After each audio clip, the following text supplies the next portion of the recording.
It's amazing that it's a year from when we had the 1,000-year flood, but we do need to take time to take note that we have a hurricane that seems to be hugging the coastline where it's steering towards South Carolina. So what we did was we declared a state of emergency at 7:30 this morning.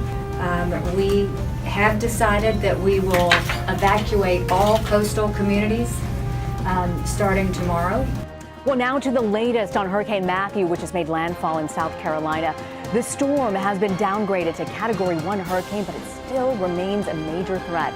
Well, Hurricane Matthew has arrived here in the low country of South Carolina just in the last couple of hours of rain, blowing sideways, winds gusting over 40 miles an hour. Today was the last day to prep and/or get out.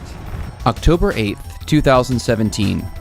Hurricane Matthew, a powerful and devastating hurricane, made landfall in South Carolina. Hurricane Matthew brought with it heavy winds and severe flooding in parts of South Carolina, toppling huge trees, destroying property, and flooding whole towns. It's estimated that the storm caused over $64 million of damage. Unfortunately, much of the damage occurred on the back of the 2015 flooding, creating even more need in South Carolina for volunteer teams to carry the load of disaster response. As soon as the storm cleared, our South Carolina United Methodist disaster response teams went to work. In conjunction with UMCOR, the South Carolina Conference distributed over 4,000 cleaning buckets and over 2,000 health kits to survivors of the storm, many of those going to areas in the Low Country like St. Andrew by the Sea United Methodist Church on Hilton Head. This past October, the Low Country coast was caught completely off guard by Hurricane Matthew. In Bluffton and Hilton Head, we had trees down, electricity out, and many people couldn't get in, even in their homes. We needed hope, and we were incredibly thankful for the hope that came in 2 truckloads of cleaning buckets from UMCOR.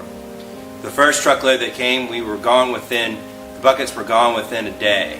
The second truckload that came, they were gone within hours. People were literally taking them as soon as they got off the truck and taking them home. The word had spread, and a word of hope and love and joy and grace from Christ as a result of UMCOR was received by many. We're very, very thankful at St. Andrew by the Sea. In addition to UMCOR supplies, early response teams immediately began response in the aftermath of Hurricane Matthew. This included cutting trees off of damaged homes, putting tarps on roofs, cleaning up debris piles so people could have access to their houses, mucking out flooded homes, and also spraying homes for mold. In all, we touched over 185 families and homes in the aftermath of Hurricane Matthew.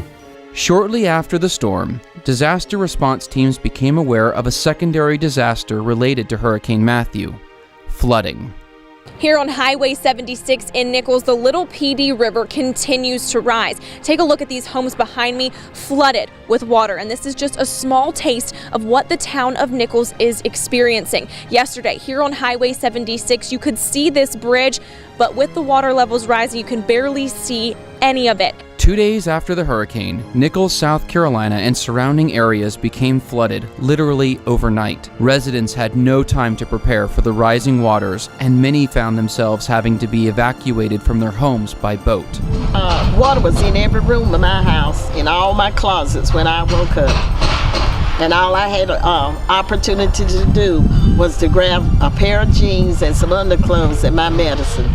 It quickly became clear that in order to respond to the catastrophic flooding in Nichols, that the conference was going to have to respond in a new and unique way.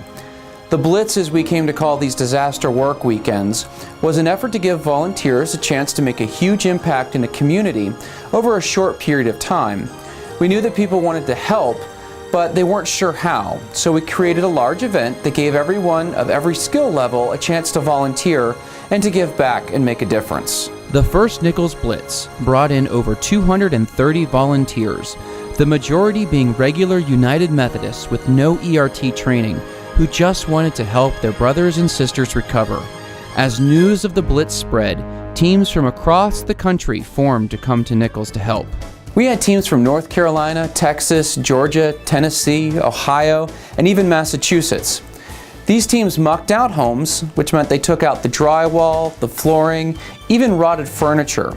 They basically took the home down to the studs. This was the first and most necessary step. It allowed us to thoroughly dry out the home, and then we can come back and spray for mold, which gets the house ready for the rebuild phase. And the faster we get homes cleaned out and sprayed for mold, the faster we can get people back into their homes, and the less overall damage will occur. In all, over the first 2-day weekend blitz, United Methodist volunteers mucked out over 18 homes. I am so full of joy today. I'm telling everybody, thank you, thank you, thank you. And to the bishop and the United Methodist congregation, thank y'all from the bottom of my heart. I'm just so full of joy. And with you all here today, the Methodist group, I know God is on my side. The Blitz was so successful that the disaster response team duplicated the event in the small town of Sellers.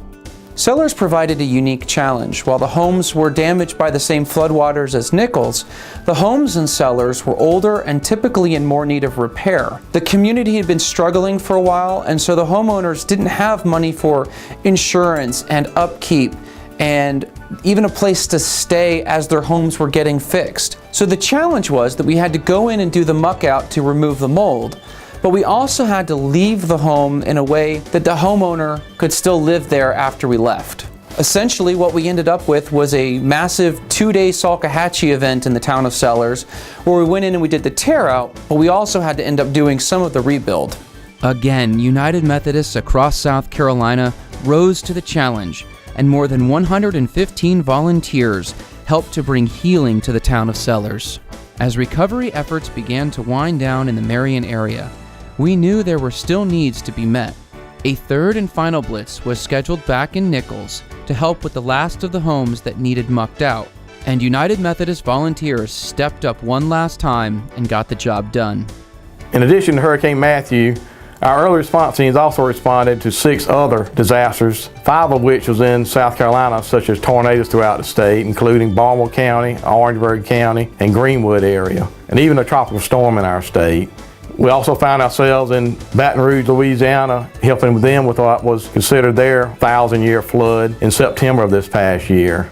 In total, our early response teams touched more than 228 homes and families, helping them cope with disasters and giving them some hope in the aftermath of such tragic events. Through it all, the South Carolina early response and disaster response teams have been hard at work responding to the storms that have so greatly impacted our state. Through their work, volunteers have been the hands and feet of Christ in the midst of terrible disasters. Though the current relief efforts have passed, we now look forward to the long-term recovery efforts across the state, working to help families get back into their homes and get their lives back to normal.